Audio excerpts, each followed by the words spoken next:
Hi children, how are you? I think you have practiced my previous lessons. So today I came with another grammar lesson. This lesson is about past continuous tense. හරි දරුවනේ අපි අද සූදානම් වෙන්නේ තවත් පාඩමකට වුණකන් දෙන්න. මේ පාඩම තුලින් මා බලාපොරොත්තු වෙනවා past continuous එක කොහොමද භාවිතා කරන්නේ කියලා දෙන්න. past continuous කියලා කියන්නේ අතීත කාලයේ නියෝජනය කරන දෙවෙනි ටෙන්ස් එක. past tense එකේ තියෙන දෙවෙනි ටෙන්ස් එක තමයි past continuous tense කියලා කියන්නේ. මේකේ වාක්‍ය නිර්මාණ විදිය මම ඔබට පෙන්වා තිබෙනවා. subject was, were, present participle, object or complement. එහෙනම් මේ පෙන්වා තිබෙන ආකාරයට වාක්‍ය නිර්මාණය කරන්න අවශ්‍ය වෙනවා.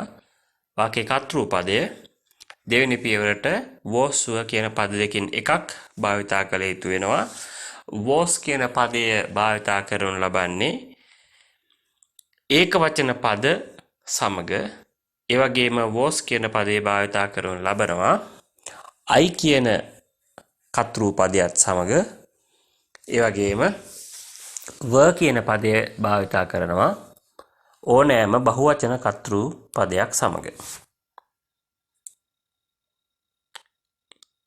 was භාවිතා කළාට පස්සේ අනිවාර්යයෙන්ම අපි භාවිතා කළ යුතුයි ක්‍රියාපදයේ present participle කියන අවස්ථාව. present participle කියලා කියන්නේ ක්‍රියාපදයේ අගට ing එකතු වෙච්ච පදය. present participle වෙනවා. ඉන් අනතුරුව object එකක් එහෙම නැත්නම් complement එකක් එකතු කළ යුතු වෙනවා. ඒ කියන්නේ අපිට ක්‍රියාපදයෙන් පස්සේ වාක්‍යයේ ඉතිරි කොටස් එකතු කරගන්න පුළුවන්. past continuous tense එකේ අදහස වශයෙන් අපිට ලැබෙන්නේ somebody was doing something or something was happening. යමෙක් යමක් කරමින් සිටියා හෝ යමක් සිද්ධ වෙමින් පැවතුණා කියන අදහස. උදාහරණයක් වශයෙන් I was watching TV. මම රූපවාහිනී නරඹමින් සිටියා. මේක නැරඹුවා කියන අදහස නෙමෙයි නරඹමින් සිටියා. අතීතයේ කිසියම් මොහොතක යම් කිසි දෙයක් සිදු කරමින් සිටියා කියන අදහස. ඒ අපි කතා කරන මොහොත වෙනකොට ඒ ක්‍රියාව සිදු කරමින් සිටියා. ඒ අදහස. I was teaching in the classroom. මං පන්ති කාමරයේ උගන්වමින් සිටියා.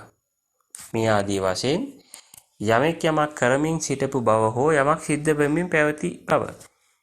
It was raining heavily. තදින් වහිමින් තිබුණා. තදින් වහිමින් තිබුණා. මේ අතීතයේ කිසියම් මොහොතක් පිළිබඳව කතා කරන විට අපි භාවිතා කරන එක් අවස්ථාවක්.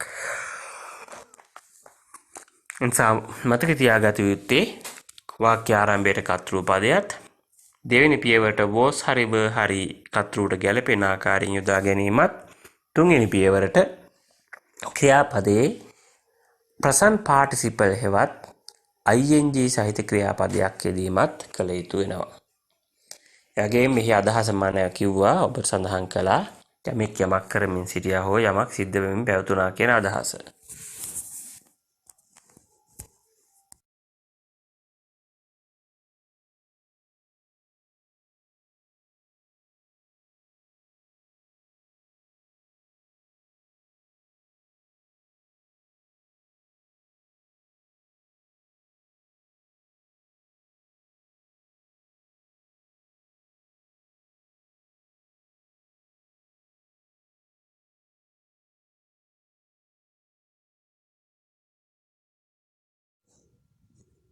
ඊළඟට අපෙන්වා තිබෙනවා ඔබට වාක්‍ය නිර්මාණය කරන ආකාරය මෙහිදී ඔබට දකින්න පුළුවන්. නැවත වතාවක් පොසිටිව් වාක්‍ය ඒ කියන්නේ ඇත යන අර්ථය පොසිටිව් සෙන්ටෙන්සස් කියලා කියන්නේ ඇත යන අර්ථ වාක්‍ය නිර්මාණය කරන ආකාරය. වාක්‍යයේ කතෘ පදයෙන් ආරම්භ කරන්න. ඉන් අනතුරුව was හරි were හරි පද දෙකෙන් එකක් සමග ක්‍රියාපදයේ present participle කියන අවස්ථාවෙන් භාවිතා කරන්න. මම මෙතෙන්දී සූදානම් වෙනවා ඔබට මෙහි පෙන්වා තිබෙනවා කතෘ පදය බලන්න. she, he, it සමන් වැනි පද මා පෙන්වා තිබෙනවා. මේ පද තුලින් මා ඔබට පෙන්වා තිබෙන්නේ ඒක වචන කතෘ පද.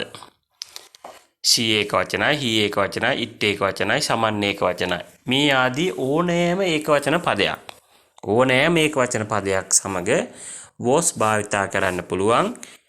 ඉන් අනතුරුව ක්‍රියාපදයේ ing අවස්ථාව.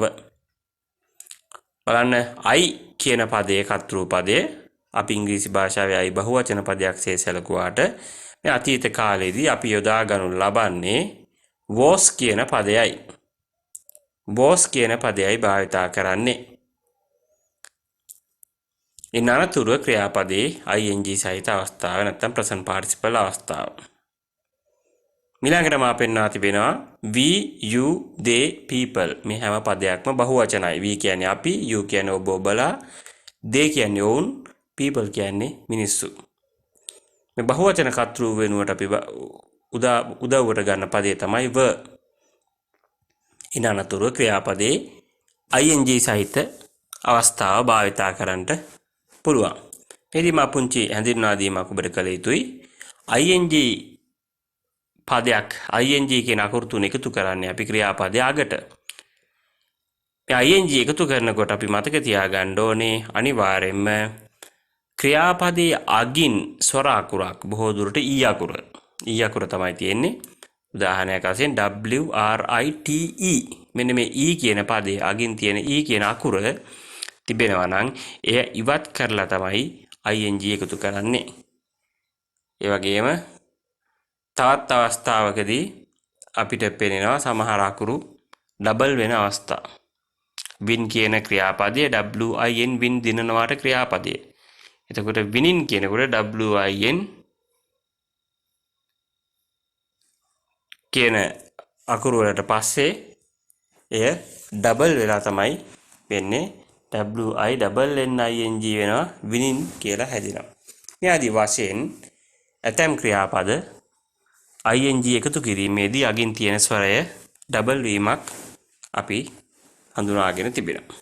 නිසා මේවා ඔබ පැහැදිලිව අවබෝධ කරගන්න මේ ග්‍රැමර් පාඩම් ටික හොඳින් පරිශීලනය කරන්න. ඔබට මේ ආදී වාක්‍ය නිර්මාණය කිරීමෙන් පසු ඔබට පුළුල් අවබෝධයක් මේ ග්‍රැමර් පාඩම් හරහා ළඟා කරගන්න හැකි වේවි.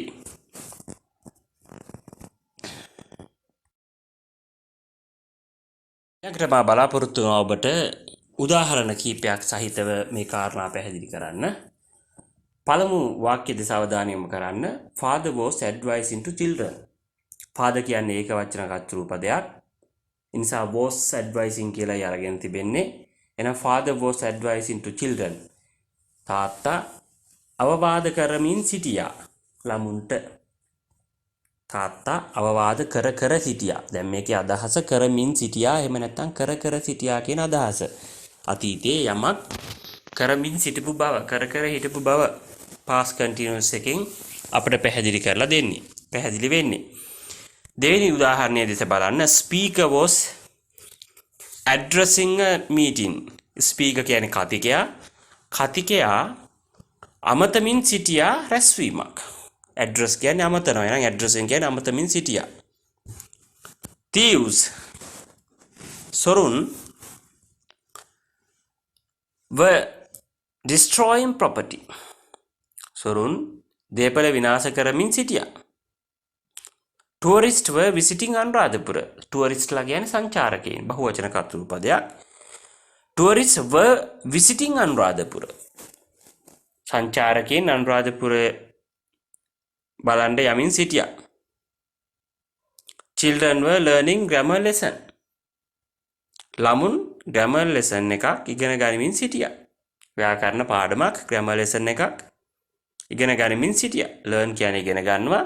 නිසා were learning කියලා හැදිලා තිබෙනවා. Teacher was correcting exercises. ගුරුතුමා නැත්නම් ගුරුතුමිය නිවැරදි කරමින් සිටියා අභ්‍යාස exercises. Students were listening to the teacher. සිසුන් ගුරුතුමාට නැත්නම් ගුරුතුමියට ඇහුම්කන් දෙමින් සිටියා. were listening ඇහුම්කන් දෙමින් සිටියා.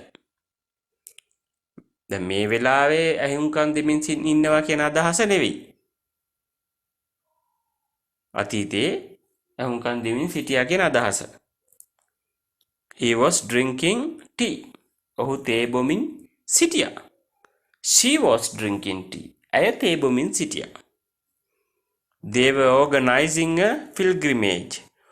They කියන්නේ ඔවුන් කියන අදහස. They were organizing. ඔවුන් organize කරනවා කියන්නේ සංවිධානය කරනවා කියන අදහස.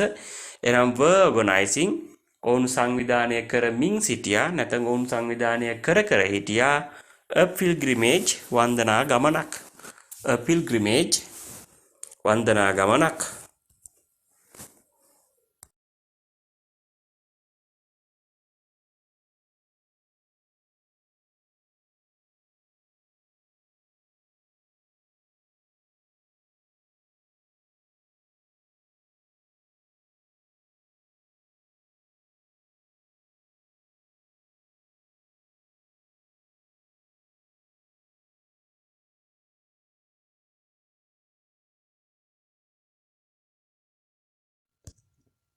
ඊළඟට මා කැමතියි ඔබ අවධානය යොමු කරන්න negative sentences නැත්නම් නැත්‍යනාර්ථයේ වාක්‍ය නිර්මාණය කරන ආකාරය පිළිබඳව බලන්න මම මෙහි පෙන්වා තිබෙනවා ඔබට negative sentences කොහොමද නිර්මාණය කරන්නේ කතෘ පදයෙන් ආරම්භ කරන්න was කියන පදයට not එකතු කරපු පදයෙන් wasn't වෙනවා were කියන පදයට not එකතු කරපු පදය weren't වෙනවා ඉන් අනතුරුව ක්‍රියාපදයේ present participle ක්‍රියාපදයමයි තැබිය යුත්තේ.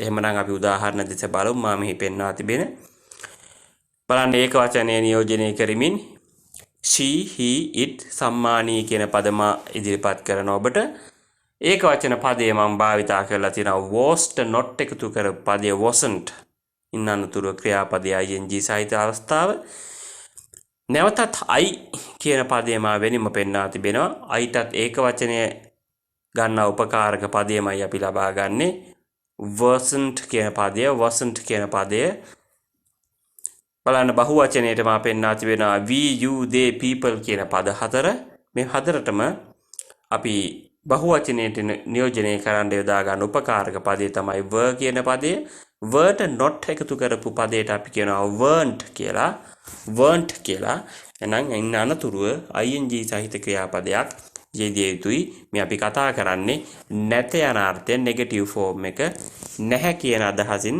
වාක්‍ය නිර්මාණය කරන්නයි අපි දැන් මේ උත්සාහ කරන්නේ I would like to draw your attention on the examples given here මා කැමතියි ඔබේ අවධානය යොමු කරන්න මෙහි පෙන්වා තිබෙන උදාහරණ කීපයක් පිළිබඳව බලන්න examples කීපයක් මා ඔබට ඉදිරිපත් කරනවා She wasn't writing letters. ඇය ලිපි ලියමින් සිටියේ නැහැ. Letters බහුවචනයි. ඇය ලියමින් සිටියේ නැහැ ලිපි කියන අදහස. ඇය ලියමින් සිටියේ නැහැ. Wasn't writing. You weren't insulting us. Insult කියලා කියන්නේ අපහාස කරනවා කියන අදහස. එතකොට you බහුවචන පදයක් නිසා weren't කියන පදයයි මම එකතු කරලා තියෙන්නේ weren't කියලා. එතකොට you weren't insulting us.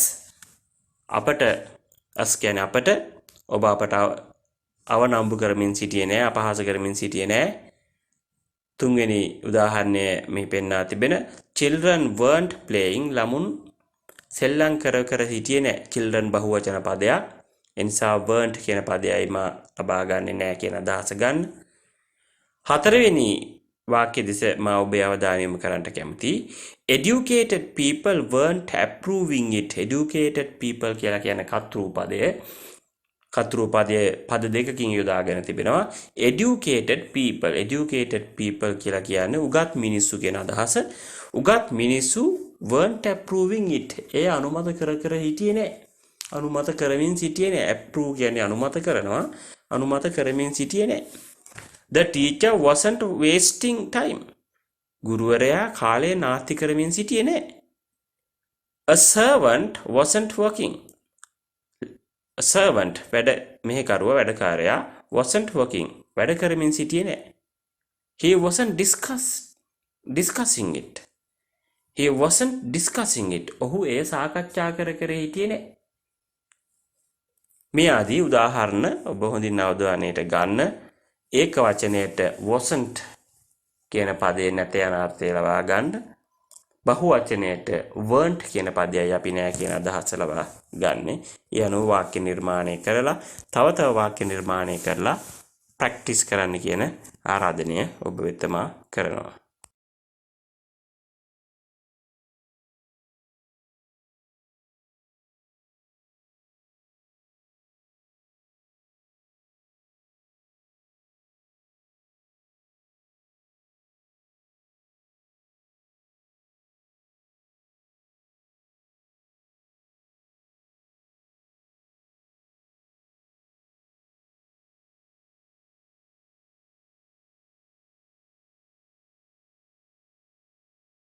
ඊළඟට තවත් වාක්‍ය රටාවක් දෙසයි මා යොමු වන්නේ interrogative form.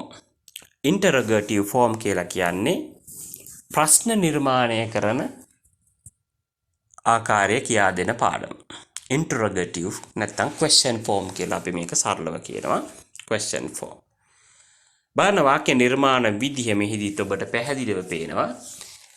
was සහ were කියන උදව්වට ගත්ත උපකාරක පද දෙක අපි වාක්‍ය මුලට ආරම්භ කරලා තිබෙනවා. මේ හා සමගාමී පාඩමක් ඔබට මතක ඇති present continuous tense එක. එහිදී අපි පද තුනක් පාවිච්චි කරා. am is are කියන පද. එතකොට එම am is are කියන පද තුනත් අපි මේ අයුරින්මයි යොදාගත්තේ ප්‍රශ්න නිර්මාණය කිරීමේදී. ඒ අයුරින්ම අතීතයේ ප්‍රශ්න නිර්මාණය කිරීම සඳහා අප උපකාරක අවස්ථාව වන was were කියන පද දෙක භාවිතා කරනවා. මෙහිදීත් interrogative ප්‍රශ්න නිර්මාණය කරන ආකාරය නැවතත් ඔබ අවධානය යොමු කරන්න. was වලින් පස්සේ ඒක වචන කර්තෘ පදයක් යොදන්න මම මෙහි පෙන්වා තිබෙනවා තරමක් දුරට. ඒ වගේම ඉන්න අනතුරුව ක්‍රියාපදයේ past present participle අවස්ථාව තැබිය යුතුයි. ඊළඟට I ට කලින් was කියන පදයෙන් ආරම්භ කරන්න. ඉන්න අනතුරුව I කියන කර්තෘ පදය, ඉන්න අනතුරුව present participle ක්‍රියාපදයක්. ඉන්න අනතුරුව were කියන පදය වාක්‍ය මුලට අරගෙන we, you, they, people ආදී බහුවචන කර්තෘ පදයක් දෙවනුවට යොදලා ඉන්න අනතුරුව ing සහිත ක්‍රියාපදයක් එකතු කිරීම තුලින් අපිට පුළුවන් ප්‍රශ්න නිර්මාණය කරන්න බහුවචනේ. එහෙනම් මේ ආකාරයෙන් ඔබ මේ වාක්‍ය රටා ඔබේ මතකයේ සිහියේ රඳවා ගත යුතුයි වාක්‍ය නිර්මාණය කිරීමේදී. ඊළඟට අපි උදාහරණ කීපයක් සාකච්ඡා කරන්න සූදානම් වන්නේ. බලන්න මෙහි මා පෙන්වා තිබෙන උදාහරණ. Were parents protecting traditional customs? මේකේ බලන්න ක්‍රියාපදය were කියන පදයෙන් ආරම්භ කරලා ඉන්න අනතුරුව කර්තෘ පදයේ දාලා ක්‍රියාපදයේ ඉතිරි කොටස නැත්තම් protecting කියන ing සහිත කොටස ඔබට මෙහි පෙනෙන්න තිබෙනවා. මේ අදහස වන්නේ කුමක්ද? Were parents protecting traditional customs? traditional customs කියන්නේ සාම්ප්‍රදායික ආචාර විදි, ආචාර ධර්ම, customs. එහෙනම් දෙමව්පියන් සාම්ප්‍රදායික ආචාර ධර්ම ප්‍රොටෙක්ට් කරමින් සිටියද? ඒ කියන්නේ ආරක්ෂා කරමින් සිටියද? ප්‍රොටෙක්ට් කියන එකේ අදහස ආරක්ෂා කරනවා කියන අදහස. එන ප්‍රොටෙක්ටිං ආරක්ෂා කරමින් සිටියද කියන අදහස. Were rulers establishing refugee camps? මෙහිදී rulers කියන බහුවචන කර්තෘ පදයේ තියෙන නිසා වාක්‍ය ආරම්භයට were පාවිච්චි කරලා තියෙනවා. Were rulers establish කියන්නේ පිහිටුවනවා. පාලකයින් පිහිටුවමින් සිටියද refugee camps අනාථ නිවාස. refugee camps අනාථ නිවාස. Were women initiating foreign fashions? කාන්තාවන් imitating අනුකරණය කරමින් සිටියද foreign fashions විදේශීය fashions අපි කියන්නේ විලාසිතා fashions විලාසිතා were the leaders explaining matters leaders කියන්නේ නායකයින් බහුවචන නිසා were කියන පදයෙන් ආරම්භ කරලා තියෙනවා එහෙනම් මෙහි අදහස තමයි were the leaders explaining matters නායකයන් කරුණු පැහැදිලි කරමින් සිටියද කරුණු කියන අදහස ලබා ගන්න matters කියන පදයෙන් explain කියන්නේ පැහැදිලි කරනවා ඊළඟට මා කැමති පස්වෙනි උදාහරණය දෙස ඔබේ අවධානය යොමු කරන්න මේ ඒක වචන වාක්‍යයක් බලන්න was කියලායි වාක්‍යය ආරම්භ කරලා තියෙන්නේ was he launching a strike launch a strike කියලා කියන්නේ වැඩ වර්ජනයක් දියත් කරනවා launch කරනවා කියන්නේ දියත් කරනවා කියන අදහස එහෙනම් was he launching a strike ඔහු වැඩ වර්ජනයක් දියත් කරමින් සිටියද was the child reading ළමයා කියවමින් සිටියද was the government increasing the price of good රජය වැඩි කරමින් සිටියද increasing වැඩි කරමින් සිටියද increasing the price of good භාණ්ඩ මිල රජය විසින් භාණ්ඩ මිල වැඩි කරමින් සිටියද කියන අදහස රජයේ භාණ්ඩ මිල වැඩි කරමින් සිටියාද කියන අදහසයි මේ අහන්නේ මේ ආදී වශයෙන් මෙහි තවත් වාක්‍ය කීපයක් පෙන්වා තිබෙනවා Girls improving their knowledge of English ගැහැණු ළමයි ඔවුන්ගේ knowledge එක ඉංග්‍රීසි දැනුම වර්ධනය improve කියන්නේ වර්ධනය කරනවා දැනුම වර්ධනය කර ගැනීමෙන් සිටියද were people suffering මිනිසුන් දුක් විඳින්මින් සිටියද was the ruling party criticizing the opposition was the ruling party කියන්නේ පාලක පක්ෂය ruling party criticizing the opposition විවේචනය කරමින් සිටියද විරුද්ධ පක්ෂය criticize කියන්නේ විවේචනය කරනවා opposition කියන්නේ විරුද්ධ පක්ෂය were you getting ready for A level ඔබ A level සඳහා සූදානම් වෙමින් සිටියද were politicians trying to cheat people were politicians trying to cheat people politicians කියන්නේ අපි දන්න දේශපාලකයන් කියන අදහස දේශපාලකයන් උත්සාහ කරමින් සිටියද cheat කරනවා කියන්නේ රවටනවා මිනිසුන්ට දේශපාලකයන් මිනිසුන්ට රවටන්න උත්සාහ කරමින් සිටියද කියන අදහසයි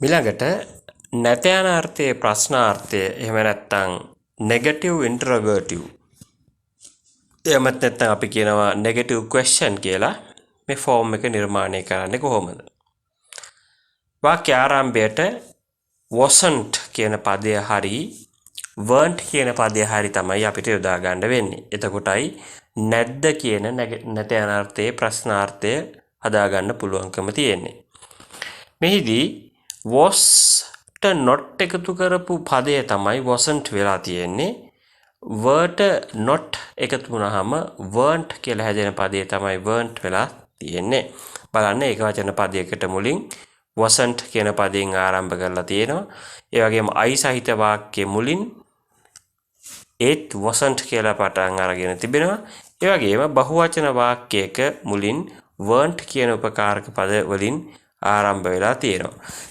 ඉන් අනතුරුව තමයි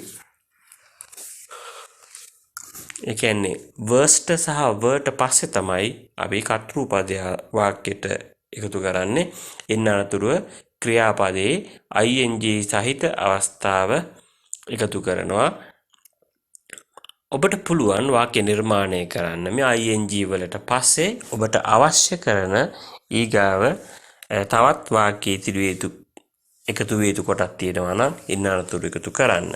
එවනම් මේ ආකාරයෙන් නිර්මාණය වෙච්ච වාක්‍ය කීපයක් අපි මේදී විමසා බලමු. අපි තවත් උදාහරණ මා කැමතියි මෙහිදී ඔබට තුන්වෙනි වාක්‍යයේ දෙස යොමු කරන්න ඔබේ අවධානය. wasn't a servant working. servant කියන්නේ මෙහෙකරුවා වැඩ කරමින් සිටියේ නැද්ද කියලායි අහන්නේ. කලින් ඇහුවේ වැඩ කරමින් සිටියද කියලා. දැන් මෙහිදී අහන්නේ wasn't කියන නෙගටිව් පදේ එකතු වෙච්ච not එකතු වෙච්ච උපකාරක පදේ තියෙන්නේ. මෙහි was නෙමෙයි තියෙන්නේ wasn't. ඒ කියන්නේ නෑ කියන පදේ not කියන පදේ එකතු වෙලා හැදිච්ච පදේ තමයි wasn't. ඒ නිසා නැද්ද කියලායි අහන්නේ.